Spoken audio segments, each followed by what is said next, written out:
que tudo, a paz de Cristo é especial. A graça e a paz, eu sou o pastor Luiz Gustavo e hoje estou aqui mais uma vez para continuar uma série de pequenas mensagens que eu tenho feito aqui sobre textos que são muito conhecidos e pouco entendidos. Textos muito citados, amplamente citados, mas pouco compreendidos no seu contexto, na razão que levou o autor a escrever uma coisa que acaba sendo citada por muitas outras pessoas depois, não tendo uma relação com aquilo que foi escrito, a razão pela qual o autor escreveu isso. E hoje, um texto muito popular que se encontra lá na Epístola de Paulo aos Romanos, no capítulo 8, no verso 31. E a palavra que está lá é a seguinte: se Deus é por nós, quem será contra nós? Né? É interessante esse texto, né? Esse texto, eu vejo ele sendo citado em uma gama assim universal de situações. Né? Eu não sei como é que esse não foi o primeiro texto que eu trabalhei aqui nessa série, né? Viram muitos outros, mas esse ele é de um uso plural e universal. Olha, eu já ouvi jogadores de futebol dizendo: se Deus é por nós, quem será contra nós? Eu já ouvi político em eleição dizendo: se Deus é por nós, quem será contra nós? Eu já vi gente em negócios, em barganhas pessoais, em situações das mais adversas, dizendo: se Deus é por nós, quem será contra nós? Né? É interessante que nessas disputas aí, eu fico com pena do outro que Deus foi contra ele. Já pensou se o Deus for a favor do meu time e for contra o time adversário? Né? Como é que um time adversário vai jogar contra Deus? Não faz sentido. Né? Como que um político, né, um candidato a um cargo político vai concorrer contra o próprio Deus? Porque se Deus é por eles, quem será contra Deus? Né? E quem será contra esses que estão a favor de Deus, ou Deus a favor deles? Então, esse texto ele não foi escrito para ser utilizado nessas circunstâncias. Né? Você está com um projeto aí na tua vida, você quer botar uma coisa para andar, você tem um projeto, e vejo muita gente cristã aí, né, querendo empreender num negócio, e não, mas se Deus for por nós, quem será contra nós?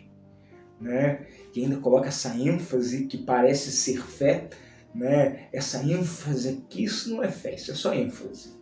Né? A nossa fé não é condicionada, né? A nossa fé não é condicionada pela ênfase que eu dou no jeito que eu falo. Né? A fé não é alguma coisa que provém de ênfases. A fé não é coisa que provém de estereótipos. A fé não é coisa que provém de maneirismos, né? Mas a fé é uma coisa que provém de uma disposição do teu coração e da tua mente. Então, quando Paulo diz aos romanos que estavam sendo perseguidos, que estavam sendo mortos, que estavam sendo queimados vivos, que estavam sendo jogados às feras para serem devorados nos circos romanos, em shows bizarros, para um povo, um grupo de cristãos que tinham uma ponta de lança, uma ponta de espada em seus pescoços, e lhes era perguntada quem é o Senhor. Se eles não respondessem que era César, o imperador, queridos, eles podiam ser mortos. É para esse povo que o apóstolo Paulo vai dizer: se Deus é por nós, quem será contra nós? Em que sentido esse texto está nos dizendo se Deus é por nós? Bom, olha o verso 31. Eu quero ler o verso 31 inteiro. Eu falei só uma parte do verso 31, mas o verso 31 diz assim: que diremos, pois, à vista destas coisas? Se Deus é por nós, quem será contra nós? Bom, você percebeu que aqui nós temos uma introdução. uma introdução que se remete a um texto anterior. Que introdução é essa? Que diremos, pois, à vista destas coisas? Né? Que coisas? Eu preciso então voltar à minha página da Bíblia aqui e olhar que Paulo está falando, né, a partir do verso 28, pelo menos, né, há uma contextualização mínima aqui, que pelo menos é o mínimo que eu posso trazer rapidamente para te explicar o texto. Paulo está falando para um povo que está sofrendo, Paulo está falando para um povo que está passando por dificuldade, Paulo está falando para um povo que está passando por tribulação. E ele diz assim: sabemos que todas as coisas cooperam para o bem daqueles que são chamados segundo o seu propósito, daqueles que amam a Deus e são chamados segundo o seu propósito, porque de antemão conheceu também e os predestinou para serem conformes à imagem do seu Filho, a fim de que ele seja o primogênito entre muitos. Verso 30, e aos que predestinou, esses também chamou, e aos que chamou, esses também justificou, aos que justificou, estes também glorificou. Isso aqui é um texto que na teologia nós chamamos de ordem da salvação. Deus chama, Deus justifica, Deus salva, Deus glorifica, né? É o processo que Paulo fala aqui. Deus predestinou, Deus chamou, Deus justificou e a esses Deus também glorificou. Interessante que ele usa todos os verbos no passado, entretanto, o verbo glorificar, que está no passado, ele é um verbo que é referente a alguma coisa que nenhum ser humano viveu ainda. A glorificação é algo que nós cristãos vamos viver na volta de Jesus. Quando Jesus voltar e separar diante do seu trono os da direita, os da esquerda, ou seja, as ovelhas e os bodes, e dirá para os da sua direita: vinde benditos de meu Pai, para o reino que está preparado para vós desde a fundação do mundo. Está lá em Mateus 25 isso. Você vai entender que esse é o momento em que nós seremos glorificados, revestidos de um novo corpo, revestidos de uma nova mente, revestidos então da eternidade prometida pelo Senhor. Bom, esse texto é muito interessante, né? Então ele está falando da salvação. Mas por que Paulo disse glorificou no passado, se isso ainda não aconteceu? Isso tem a ver com o projeto de Deus. O que ele está dizendo aqui é que aquilo que Deus começa, Deus termina. Ele disse isso em outro momento. Aquele que começou a boa obra em nós é fiel para completá-la.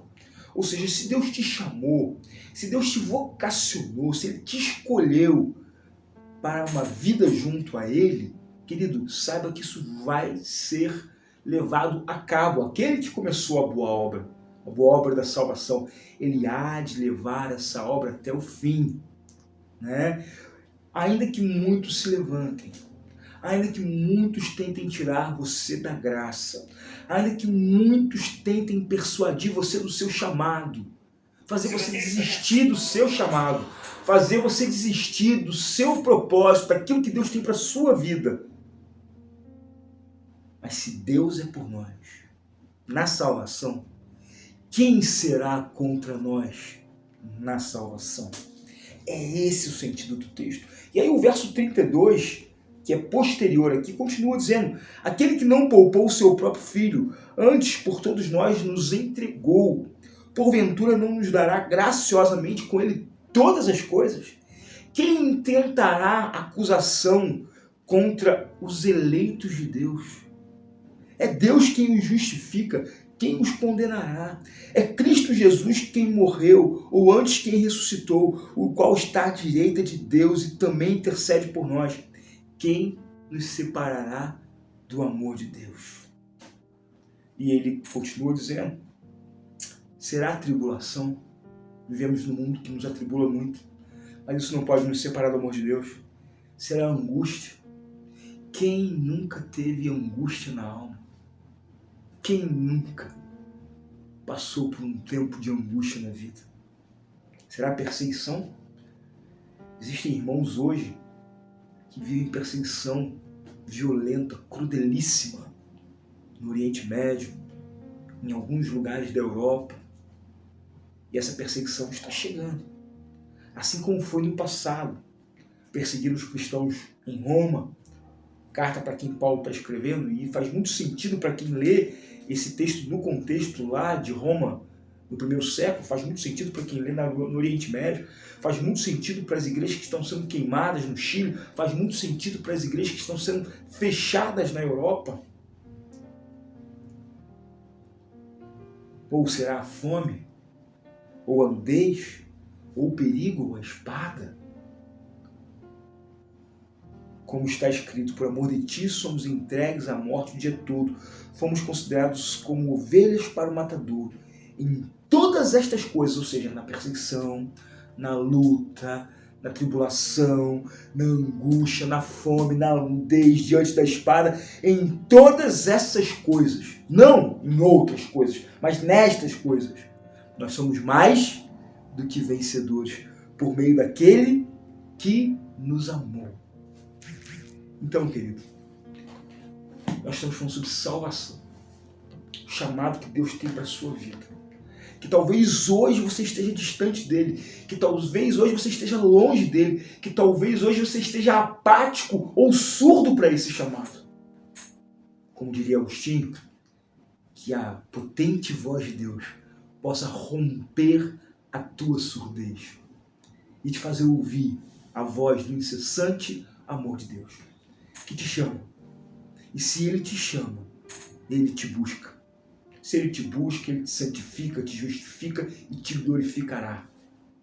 Porque se ele é por nós, quem será contra nós? E assim, nós chegamos ao fim de mais um programa da série Textos Muito Conhecidos, Pouco Entendidos. Espero que tenha sido legal para você, espero que tenha aberto sua mente, aguçado o seu desejo de conhecer um pouco mais da Palavra de Deus. Nós nos encontramos no próximo programa. A graça e a paz. De coração, irmão, quero te declarar a paz que vem de Jesus e vale muito, muito mais do que ouro ou outro metal, mais do que tudo. A paz de Cristo é especial.